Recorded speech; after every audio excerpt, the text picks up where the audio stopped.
I'm 5'1 3/4". 5'1 3/4". It's the 3/4 are so important. The 3/4 are very They will important. not give me the last quarter. They will not do it. Says every man on earth. The 3/4 are so important, okay? I will drink to that. Let's drink. Let's have a drink. Oh, cheers. Cheers.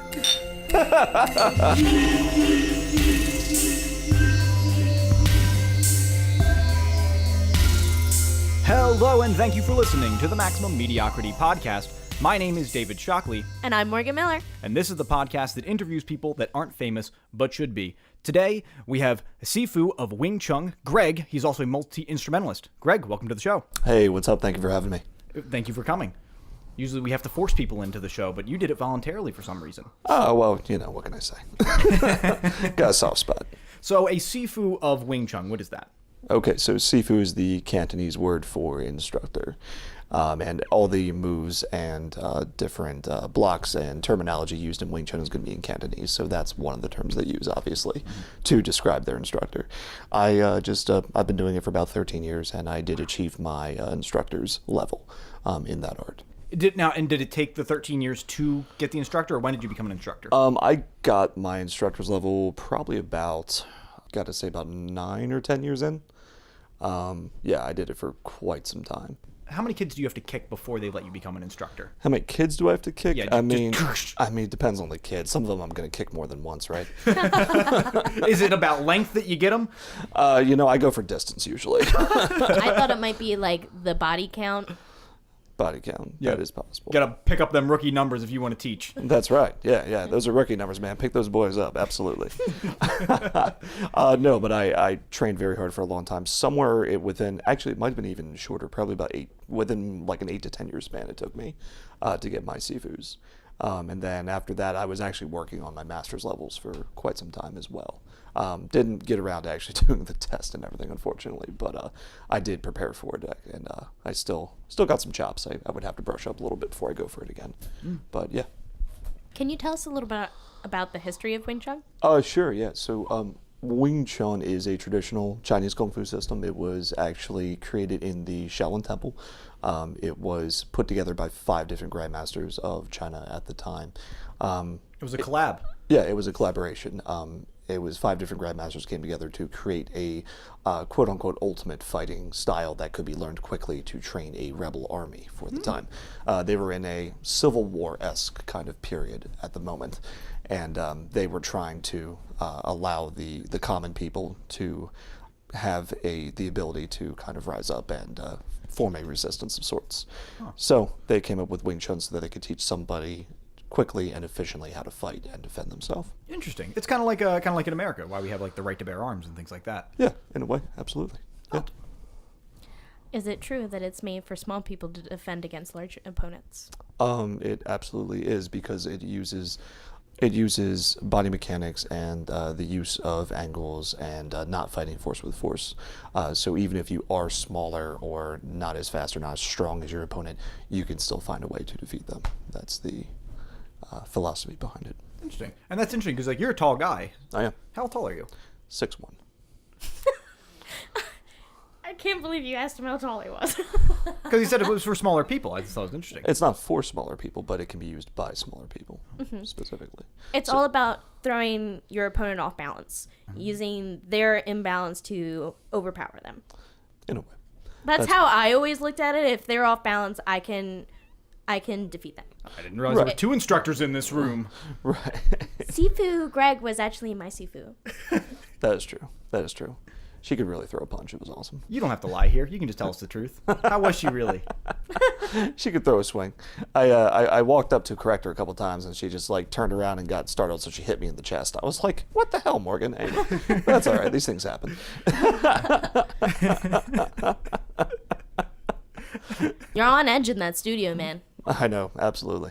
But yeah, it just uses it's the use of angles and body mechanics primarily to control an opponent's balance and also basically find a way to defeat them, even if, again, you're not as strong or as fast or as big as they are. So it's not technically for small people. It's not like this is only an art for small people. Like, no, it doesn't work that way. You don't need to call the Lollipop Guild to learn Wing Chun. Yeah, it's very effective, even if you are not as big as your opponent or not as strong or not as fast. Yeah. Huh. So, just because of the overall strategy involved with it. And what got you interested in Wing Chun? Well, actually, it was Bruce Lee's first art.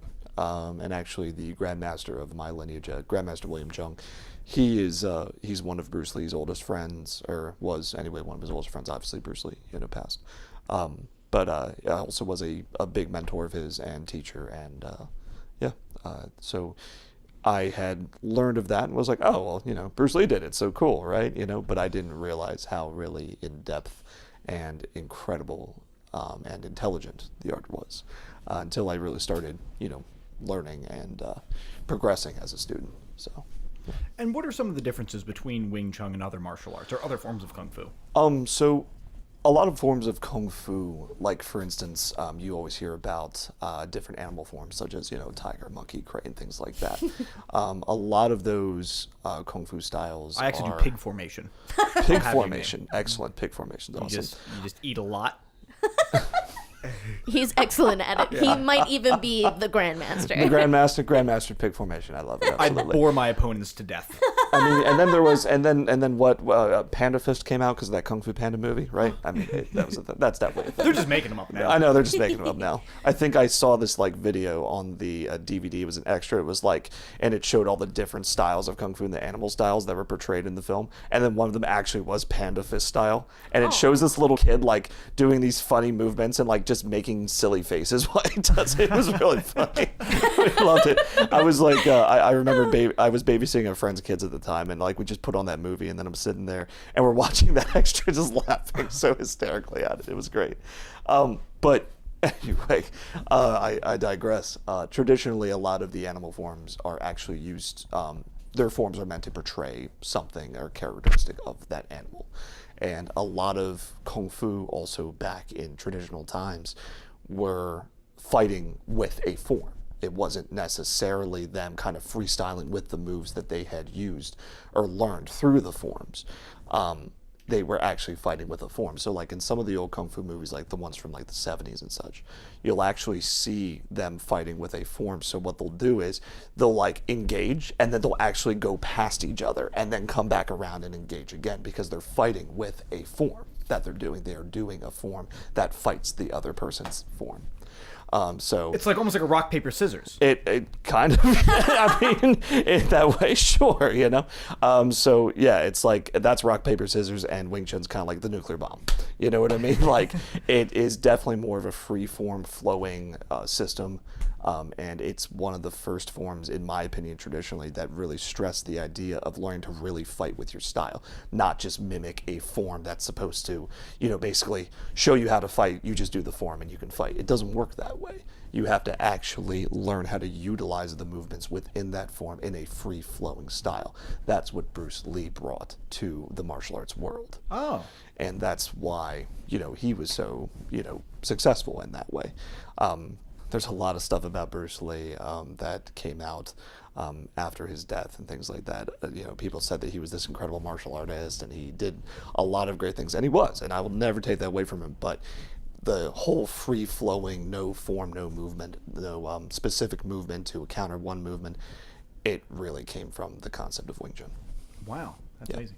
Well, since you brought up Bruce Lee, I feel like being that we do drink on this show, it would be a sin not to drink to Bruce Lee. Yeah, let's do that. I'm totally down for that. So we have this here. What is this vodka? Is it anything good? Morgan, what are we drinking today? Sky Vodka. And what are we washing that down with? This is Dragon Yum Yums, the Flaming Lips. Ooh. Flamingo lips, correction. Yes, okay. You're right. It is the flamingo lips. The bottle's very pink. I was confused by all the colors. It said flamingo to me. Well. Cheers. Cheers. Oh, man. Outstanding. Oh, that really gets my Sifu going. Woo! All right. There you go. Yeah, by the way, this is a public service announcement. Do not drink and do kung fu with your friends. It ends poorly every single time. I'm just telling you right now. Can you please tell me the story that has led to this? I do not want to tell you the story that led to this. Absolutely not. Okay, I will tell you a friend's story that leads to this. A friend, quote unquote. No, this is actually a friend's story. This is not a quote unquote thing. This is definitely a friend's story. He's going to the doctor about his friend's erectile dysfunction. His tiny penis. Well, actually, Morgan, I compare this because this is somebody that you know. Oh, I'm so excited. Okay. His name's Greg. Oh, stop. I'm just kidding. Goodness gracious. So one of our former classmates and one of my now students told me of this time when he was actually studying, I believe, a mantis, tiger, crane, the animal styles. And there was a studio down, I think down in South Delaware. Anyway, he had a couple friends who got together one night and they all went out for drinks. One of them was an instructor who had a key to the school. So, against their best judgment and in a very inebriated will, they made their way over to the studio and started taking out all the live blades and swinging them around drunkenly. So, thank God nothing happened, as far as I understand. But there were a couple close calls. I think there was a few close calls on decapitation potentially. A few close haircuts. Just I think he had a skullet for a while because it was that close anyway. But no, I'm just kidding. I don't know. But he did say there were a couple close calls, and I was like, yes, okay. So I'm making that public service announcement. Do not drink and do kung fu. Definitely don't do it. You could say they were a couple of drunken monkeys. A couple drunken Oh, you slay me. That's a style of fighting. Is it? Yes. Yeah, drunken kung fu. Drunken kung fu. It's drunken very fist. fun to do. Yeah. Drunken monkey or drunken fist. I've never heard of that before. That's a good one. It's kind of like dancing. It is It feels like dancing to me. It's an illusionary form. So basically what they do is they create the illusion that they're actually intoxicated. They're not actually intoxicated when they do it. That's a misconception. They create the illusion that they're intoxicated because it makes them less predictable. And also but within their forms and things, there are going to be stances and different moves where they are not going to appear to have structure, but they really do. And they can actually move from that and, do what they have to do. But yes, drunken fist is a real thing. I want to do that one. I told you, but there's no drinking in it. I'm just saying, I told you that. Damn it. There is no drinking in it. I didn't hear that. That's a misconception. I told you that very clearly. I was misconceived. You were definitely conceived. I'm creating the illusion. I'm a drunken master. I'm creating the illusion. You've been deceived by me. I've been so conceived. Oh, God. Okay. How did you know? Oh, Jesus. Do any of the ideologies from the art transfer over into your own life? Kicking children. Yes. Besides punting little children, I would have to say, no, I'm kidding. I've never hit any of my kid students. I would never do that. Except that one. I said except that one. What? Oh, shush, Morgan. There were none, but it was very funny. It was Morgan. There were none. Nah. No, I loved all my kid students. They were all great, actually. They really were. I mean, no matter what, even if they got on my nerves, I still loved them. They were cool.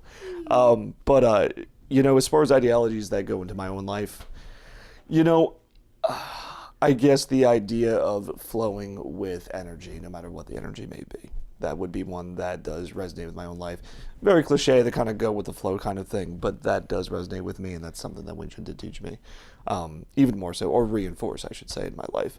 I can't really say that I've been somebody who, takes on the philosophical side of the martial arts quite as much. I've always been the guy who just wanted to learn the art and tear it apart and just get to the meat of everything. But basically for the goal of being able to defend myself and be able to fight. That's it. And that was my focus in the art. So the philosophical side of things never really engaged me as much. But again, everybody comes into the arts for different things, What is the most common reason, being that you were an instructor, or I'm sorry, are still an instructor, Sure. What's the most common reason that people learn martial arts? Martial arts in general or Wing Chun specifically? Both. Both. I will go beginning with why I've seen people learn Wing Chun. They're absolutely fascinated by it. They watched that one movie with Robert Downey Jr. in it, and they were like, fuck, that's rad. That That's usually possible. I wish that were more often, actually. But He does actually know Wing Chun. yeah, he does. He's actually the master that trained him is under our lineage. That's Master Eric. He trains Robert Downey Jr., Nicolas Cage, Christian Bale, all those guys. Wow. That's so rad. Fuck them. That's awesome.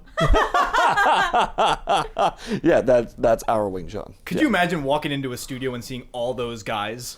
Just like Yeah, I mean, legitimately, from what I understand, the master in California that trains them, he literally has like very few clients because they're all movie stars and things like that. Yeah. Yeah, that's his main focus, and he does very well just off that. Could you imagine like actually training with like Robert Downey Jr. and like kind of kicking his ass a little bit? Robert Downey Jr. would never RDJ, admit to man. that. And he can't say shit. Well, and going back though to your question about why many people get into martial arts, that's actually a very good example that I'll come back to. When it comes to Wing Chun specifically, people are fascinated by it because they really get a read of how intricate it is and how in depth it is, and that's what really draws people in. It usually draws people who like have a very good intellect because they can actually see how all these little parts that many people just see as individual parts actually connect together, and that's what draws them in. And to find an art that really is endless as far as how you can apply every different movement or block or form, that's going to intrigue a lot of people. And that to me is why a lot of my students have stuck with me. Martial arts in general, Sounds like the rabbit hole. I'm sorry. It sounds like the rabbit hole goes very deep when it comes to Wing Chun. It does go very deep, actually. And there's been conversations that I've had with my students, and they're like, "Well, what about this?" And I'm like, "Are you sure you want to go down that rabbit hole?" And they're like, "Yeah, let's dig deep, man." And I'm like, "All right, let's go. I'm gonna take you there. let's get this going." You know what I mean? So it comes down, and we're getting into the nitty gritty, and they're like, "Oh God!" And I'm like, "Yeah, you wanted it, you got it." Those rabbit holes. It's so easy to get sucked into them. Oh yeah. What can I say? Speaking of rabbit holes, do you use Reddit? Do I use Reddit? Not particularly. Sorry. He doesn't have time to use Reddit because that's a rabbit hole in and of itself. All Wing right. Chun is already dedicated to that rabbit hole. I just absolutely. wanted to tell everybody that my cat made it to the top of curled feetsies. Oh. Well, congratulations to your kitty cat. He's awesome. I think I could plug it right now. You did send me pictures of your kitty cat, and she is awesome. That boy is Good the job. cutest He is boy. amazing. He deserves Claps all it. around. Claps all around for that boy. Absolutely. I'll raise a beer actually to that boy. Cheers, that. Absolutely. Cheers, Morgan. Good job. I'll raise a Curled beer. feetsies. To curled feetsies. Excellent. So, as far as though people getting into martial arts in general, it's a mixed bag. So as far as people getting into martial arts in general, it's a bit of a mixed bag. You'll have people who get into martial arts because they want to learn how to defend themselves. Some people just want to be cool like the guy in that IP Man movie. And I'm like, yeah, well, IP too, man. You know what I mean? But no. Legit, he asked me if it was Ip Man or IP I did. Man. Bro. I was like, intellectual property, man? That doesn't sound very interesting. When he asked, I was like, I just gave him this face. I was like, I can't believe this is the conversation I'm having. That's a great face, and actually, you should take a photo of that face for promotional purposes. Just saying, it's a great face. I love That'll that be up face. on the website. On the list, definitely. That can face. be the episode. Check the social media. But people getting into it for many reasons. Some people are doing it for some kind of discipline for their life.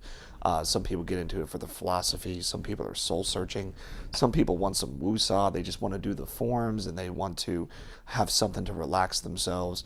Some people just want to learn how to kick some butt, man. They really do. It just depends. More often than not, I find people who are into it for the discipline and the philosophy. That's most of what I've seen people come in for. But me personally, that's usually not my focus. I can teach Wing Chun for that, if that's what you want. I can teach it if you want more of the healing and the Tai Chi side of the art. But I've always been somebody who's been more into the fighting side of the art. That's me. So that's why you got into it? Primarily, yeah. Is to just be able to kick someone's ass? If I need to. I mean, obviously you have discipline. I'm not an aggressive person. I'm actually grateful that I have not ever really had to hurt somebody or, sincerely, I've never had to fight for my life per se. But there have been some situations in my life where I'm glad I knew what I know. I would like to tell you about the last time that I lost a fight. Okay. Okay. Let's have Sure. it here. All right. I was in I should have learned some type of martial arts. I was in middle school, right? And I was expecting much older. And I was bullied a lot. And I had this friend. His name was, I don't know, who fucking cares. Let's say his name was Weldon. Well, But you were about to say Greg. I was about to say Greg. his name was Greg. His name was Old Greg. No, his name was John. His name was John. Gotcha. And it was a group of people with very generic names. I was bullied a lot as a kid. Steve. And me and John, we were friends, but he was like kind of an aggressive kid, you know? Gotcha. And so we were kind of like frenemies. It was my first frenemy. And he sometimes would pick on me a little bit just to fuck with me. And so one day I was like, I'm sick and tired of this shit. Mm-hmm. And he was fucking with me, and I just walked up to him. And we were in the hallway, so there was lockers, and I just kind of like threw him. I kind of like pushed him against the lockers. I was like, "Knock it off, Joe, John, whatever the fuck your name is, Greg." And that was it. And I was like, I fucking stood up for myself. I was so proud of myself, and I walked away. Yeah. I did not think about what his reaction would be. Right. And then he spun me around and fucking bopped me right in the face, and against the lockers I went. Onto the floor I went. Fight was over. And that taught me a very, very valuable lesson. That you should absolutely stand up for yourself, but think of what to do after that. Good idea. And then he stopped fucking with me forever. Oh, well, that's good. Hey, he's a good guy. Hey, either way. Learn how to fight. Another, and you brought up a very good point that I was going to get back to about Robert Downey Jr. Ooh. From what I've read, Robert Downey Jr. supposedly struggled with a drug problem for a very long time, especially in his young film career. And Wing Chun was a focus and something that actually got him out of that. So that being said, again... He got hit in the face by some kid in middle school? No. That helped him? No, the martial arts discipline and having something to focus on instead of, the one for whatever intoxicating substance it may have been. Gave him a different focus and a different thing to do with his time, and it actually eventually helped him get clean, which he is today. So that's something I read, and that just to your point that everybody gets into the martial arts for different things, and that's something that, from what I understand, Robert Downey Jr. did. But of course, Robert Downey Jr., if you're listening and you decide that that's wrong, please feel free to call me and let me know what's up. Robert Downey Jr., if you're listening, please call me. Okay, simmer down, Robert. Simmer down, Morgan. You got to go through me first. I asked for him first. Okay. Simmer down, Morgan. Simmer down. Slide into those DMs. Oh, no. Yeah. He's no Ant-Man. Oh, you're a Paul Rudd man, understand. I've been in love with him ever since I watched Role Models. I liked him best in I Love You, Man. That was my favorite movie of Paul Rudd. That was my favorite. I loved I Love You, Man. One of my favorite movies. I absolutely love that film. I'm glad you brought up I Love You, Man. Oh. And that particular quote of slap at the bass. Slap at the bass. Slap at the bass. You play bass, right? I do, yes. Yes. Are you sick and tired of hearing that every time you play bass? Actually, quite frankly, I don't hear it as often as you would think. I also play bass. He hears it from me every time. I hear it from her. That's about it. Yeah. Maybe that's what it is. I just have to stop. But I don't hear it that often actually. Once in a while, but not that often. No. I think I wasn't playing bass in a group at the time that I Love You, Man was popular, so that's probably why I haven't heard it as much. But once in a blue moon, someone will come and be like, "Oh, you're going to slap in the bass." I'm like, "Slap in the bass, man, absolutely." Do you play a fretless? No, I don't do a fretless. I'm not that cool. No, I don't do fretless. I play a Fender jazz bass. Yeah. Oh, that's great bass. Yeah, American Standard. I actually used to play a jazz bass. Nice. They're great basses. Absolutely love them. Yeah, but I play bass, and then also, I also play out more probably with my metal band, so that's probably why too, and I play guitar in that band. Yeah, I did intro you as a multi-instrumentalist. Sure. What instruments do you play?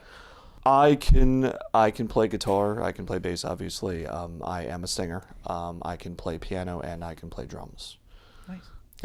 I have a distinct memory of when I think I was probably like 18 or 17, and I went to one of Greg's shows, and he's up there playing, and they were debating if they were going to play one of Greg's songs that he sings in, and Greg was like, "I'm not going to do it," and I protested until it happened. I think it was like I think it was like a solid minute of sing, sing, sing, sing, sing, sing.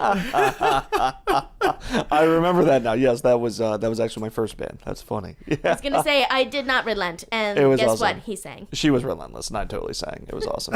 I actually had I can't remember what it was. That's like the classic movie moment where they. It totally happened. was. It was a classic movie moment. Yeah, my friends showed up and they're like, sing, sing, sing. I was like, okay, I'm gonna do it. Fine. But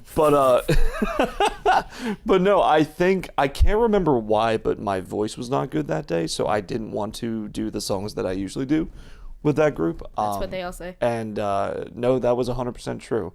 I can't remember if it was allergies or just a hard rock and roll party lifestyle at the time, but yeah, I did not feel like singing that day. A little too much of that drunken fist. Potentially. I don't know. I don't know where the drunken was and where the fist was, but yeah, it just His butt, sorry. I don't know if it was but yeah, I mean, I don't know. Maybe I can't remember if I drank too much and I don't know, got slammed in the face or something. I can't remember what it was, man. But dude, that's what I meant by that comment. I don't know what's going on between you two and that eye contact, but yeah, so yeah, I can't remember what it was, but yeah, she was at my show. And I think we know. And I remember this definitely now because she started talking about it. I was like, when the hell did she come up to one of my shows? And I thought, oh yeah, after I was done playing, she literally made a fucking beeline for me and gave me the biggest hug I ever had in my life. And I was like, that was the one. I was like, oh, Morgan. I remembered that. It was awesome. It was cool. I specifically remember that I thought you guys sounded like Megadeth. Oh, wow. I'm very happy to hear that because that band was a disaster.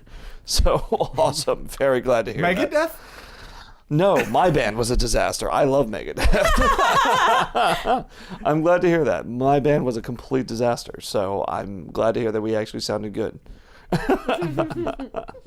So when you're playing on stage, does the martial arts stuff ever kick in? Like if somebody get a little too handsy, because I'm sure they're all over you when you're playing. It's because you're so large. Actually, you gotta swing kick them a little bit. Yeah, you know what's funny? We just played a show up in Philly back in, I can't say just played a show, but back in December we had this really big show. It was a record release show for another band that is on the Philadelphia local scene with us.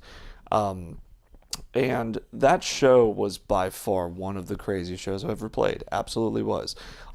It was at this little bar and no stage. Literally just you're kind of in the corner of a room. But it's a great dive bar. Like they pack the frickin' place out, cheap beers, and everybody rages so hard.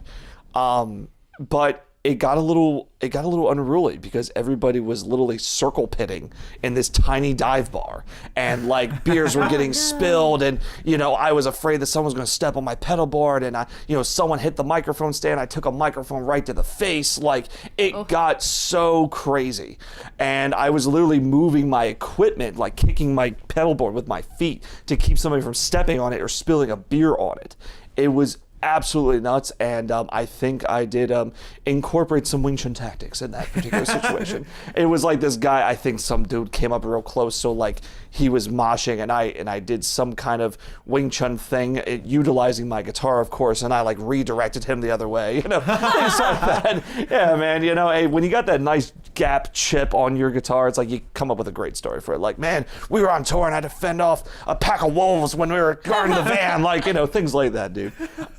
But yeah, I have in a way utilized some Wing Chun stuff just in the crazy rock and roll and heavy metal lifestyle that you I've gotta had be just prepared playing for in anything. bands. Yeah, I mean it gets a little wild sometimes. So yeah. I think the last concert I went to that was like kind of bananas like that, and it wasn't even bananas. It was just bananas for me. We went to go see Silverstein, and I'm not like super into that music, but a friend of mine was like, I want to go, and I want a bunch of my friends to come. I was like, I'll come, because who doesn't want to go? Let me stop you right there. The first issue with that story is that you went to a Silverstein concert. Just saying. Look, we were all in middle school one time. And that's what they all say. And so I was also at this show, just for the record. That is true. He was also there. Middle school. This show wasn't when I was in middle school, but I did think Silverstein was the shit when I was in middle school. Oh, why? I know. It was the best. I had never heard of Silverstein before this moment. Oh, God. So I'm here. I'm like not having the best time of my life, frankly. There's no seats. I was really expecting... I wasn't there. Of course you're not having the best time of your life. I wasn't there. Duh. Go ahead. And so we sit through like these 3 artists that I'm like, this is not the band. And I'm like... They had like 4 opening bands. It was way too many opening bands, and people are like losing their shit. They're like, woo! And I'm just like, this is not great. This is like bad. This is bad music. Okay, fine. I'm gonna put up with being here, but I'm gonna hate it the whole time. And I did. And then finally, the main band gets on. Silverstein. Silverstein. I sucked all of you. I think I sucked all of your fun out because I had a fucking blast. I'm glad you did. I'm like running around, jumping. I have so much goddamn energy. I'm like, let's fucking do this, moshing or whatever. I just listen to not this type of music. Nobody knows that I don't know what's going on. And then the mosh pit breaks out right next to me. Oh. And I'm like, oh, what is this lunacy? They opened up the pit. The lunacy. And I get pushed over one time and is like, I am done with everyone here. You were not happy. I went and stood on the side of the room. I was like, I am displeased. I will separate myself from this audience immediately. Wow.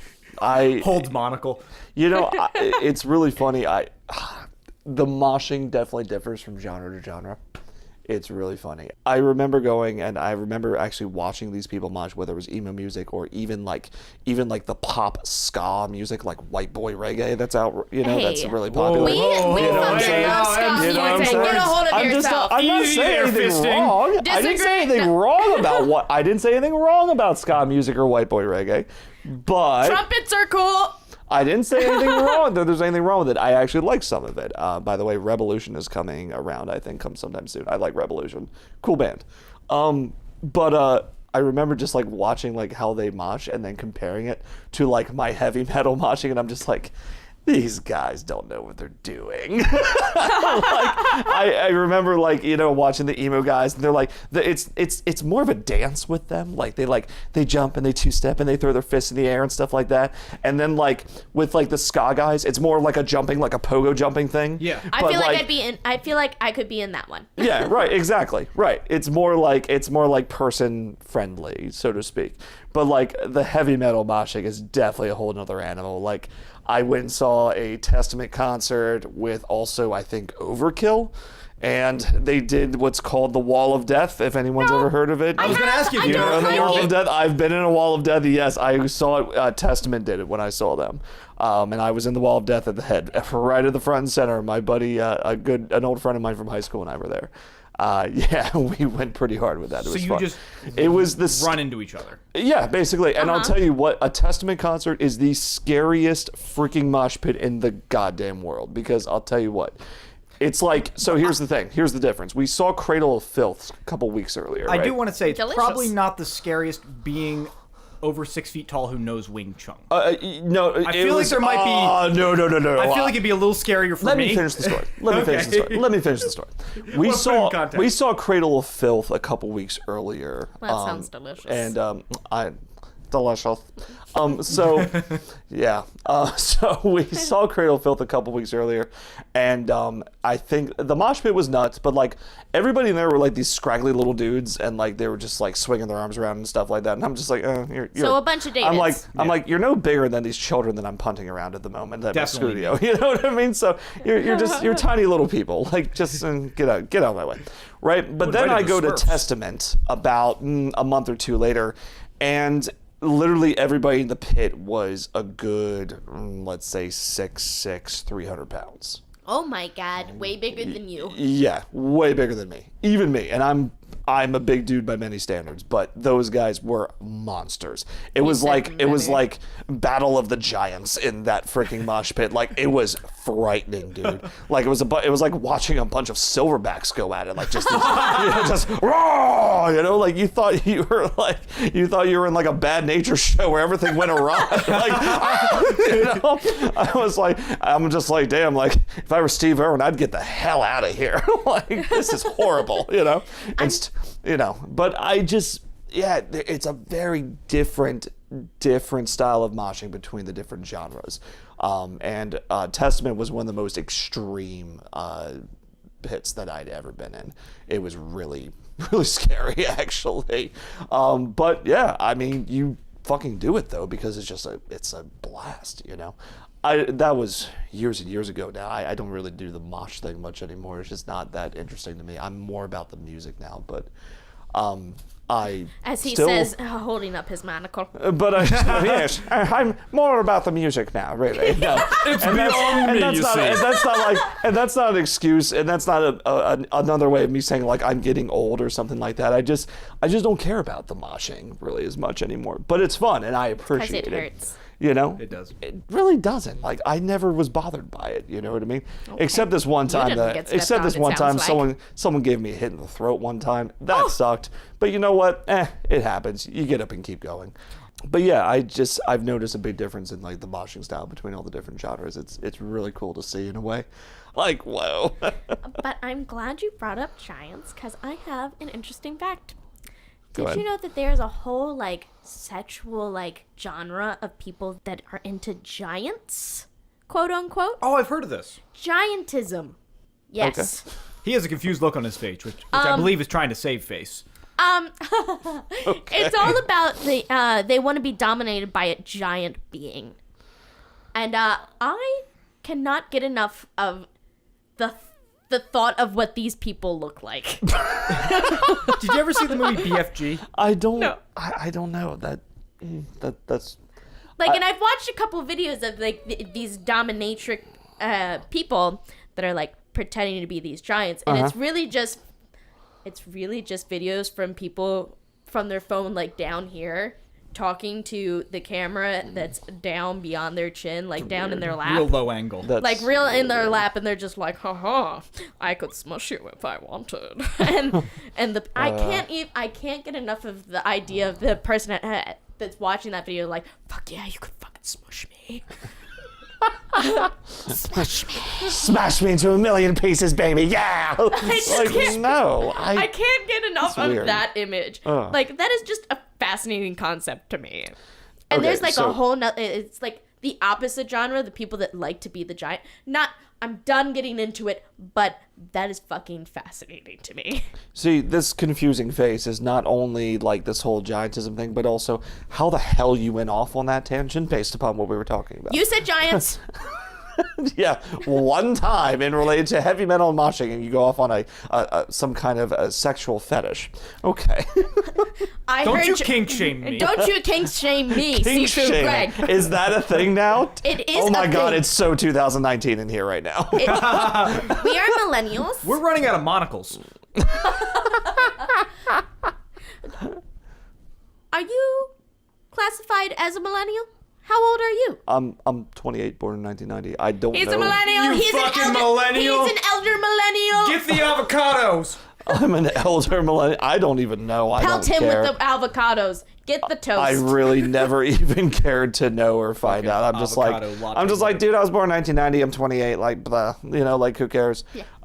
But yeah, I think I was told one time by some old bitter man that I was a millennial. He was like, when were you born? I was like, 1990. He was like, you're a fucking millennial like the rest of them. I was like, yeah, fuck you, you old dude. I was trying to be born earlier, but it didn't happen. Yeah, I'm sorry, dude. Like, you know, but it's like, my dude, dad wasn't into it that night. Because it doesn't matter what generation you're born in. It's where your heart is at and where your soul is at. And frankly, I'm definitely an old soul by many standards.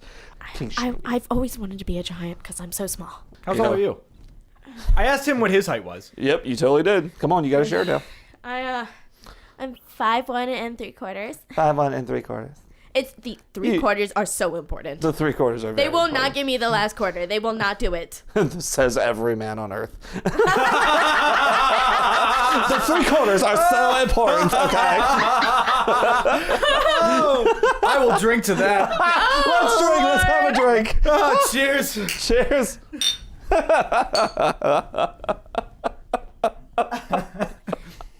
Oh man. Okay. It's just for men that can't believe it's not about the size, it's about the motion of the ocean. You know, I'm gonna make you even more depressed right now. I've been this height since I was about 14. Morgan has got up. She's leaving. She's gone away. Into the kitchen she goes. She's getting more to drink. She needs more to drink after that one. There's no more yum yum. I thought you were going for the vodka after It's that a crisis at the maximum mediocrity. There's no more yum yum. There's no more yum yum. What are we going to do? Oh, They drink cider like bitches. oh, God, cider. No, it's kind of tasty though. I can't complain. I just shit immediately. That's my only problem with cider. Oh, well, I mean, I shit hey. all the time, but especially with cider. I poop every It's day. just, we don't need to get into more detail of your bowel functions. but It's all important right, to poop that's every cool. day, though, Greg. It's important. Yeah, well, It's not taboo. It's healthy.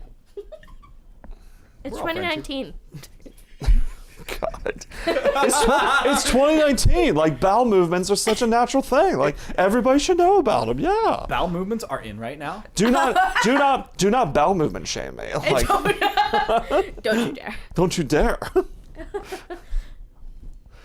Well, Greg, we've had a lot of fun, but we have to know if you're worth your salt when it comes to Wing Chun Okay. and some other things. So we got to hit you with the official maximum mediocrity quiz for martial arts. For martial arts. Morgan wrote this one all by herself. All by herself. Ooh. Good. The rules of the game. There's 5 questions. If you can get 3 of them correct, then us, as the creators of the quiz, even though David had nothing to do with it, have to do an additional shot. However, if you cannot successfully get 3 questions correct, then you have to take an additional shot. So this is a win-win? Lots of guests have done the shot with us regardless. So this is a win-win situation. Okay, Yeah. let's do the quiz. Fuck You're a it. good person. All right, so look, question number 1. In Jackie Chan Adventures, what does the pig talisman do? The pig talisman? No clue. Want to take a guess? Nope. Oh, okay. I have Oh, no man, he idea. just I have no idea. Laser eye beams. I'm sorry, I never saw Jackie Chan Adventures. My call bad. yourself a millennial. My bad. yeah, I didn't call myself a millennial. You called me a He millennial. was like, he came in But the door. Jackie Chan was in it. It was really fun. Yeah, well, I'm sorry. I was watching Kung Fu with David Carradine. My bad. Shit, you know? Can you name all of the Teenage Mutant Ninja Turtles? Oh, of course. Raphael, Leonardo, Donatello, and Michelangelo. Okay, he's got 1. He's on the board! What year did Yip Man die? Yep, man. I don't know. 1982. You too. No way. Wow. I feel like it's so recent. Yeah, it doesn't feel like it's very long ago. That's amazing, though. That makes sense, though. I remember I've heard a lot of stories about Grandmaster and Yipman, and that makes sense for 1982. I was going to say, since he taught Bruce Lee, it would make sense. Yeah, I guess Well, it makes no, I'm just saying from the stories that I've heard about when Grandmaster coming to the States and then, dealing with the Yipman stuff. Yeah, 82 sounds about right. What is Jet Li's real name? Jet Li? I don't know. All right, here we go. Are you ready for this? Ready? All right, it is Leland Fan. Leland fan. Wow. Leland fan. Leland Fan? Did you I'm so sorry. Leland fan. Oh, Leland fun fan. fact. Did you know that Bruce Lee actually lived his life as a girl till he was 10? Yeah, because didn't he go to like a special private school that was just for girls? Yeah, but do you know why? Because he wasn't a girl? No. Bruce Lee lived his life as a girl till he was about 10 because his parents had a boy prior to him who died very young, before the age of 10. But what they believe in China is that there are evil spirits that sometimes will do that to children, boys specifically.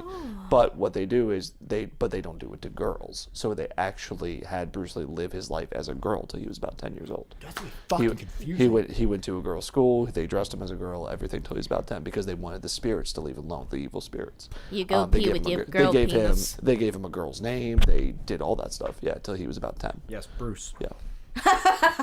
That's not I mean, Bruce hey, Lee's listen. real I mean, name listen. either. Hey, he turned But, out fine. You know. I was gonna say that's So you- not Bruce Lee's But yeah, real that's name. just weird fun fact. Go ahead. Oh, interesting. So you still got 1. What is Uma Thurman's code name in Kill Bill?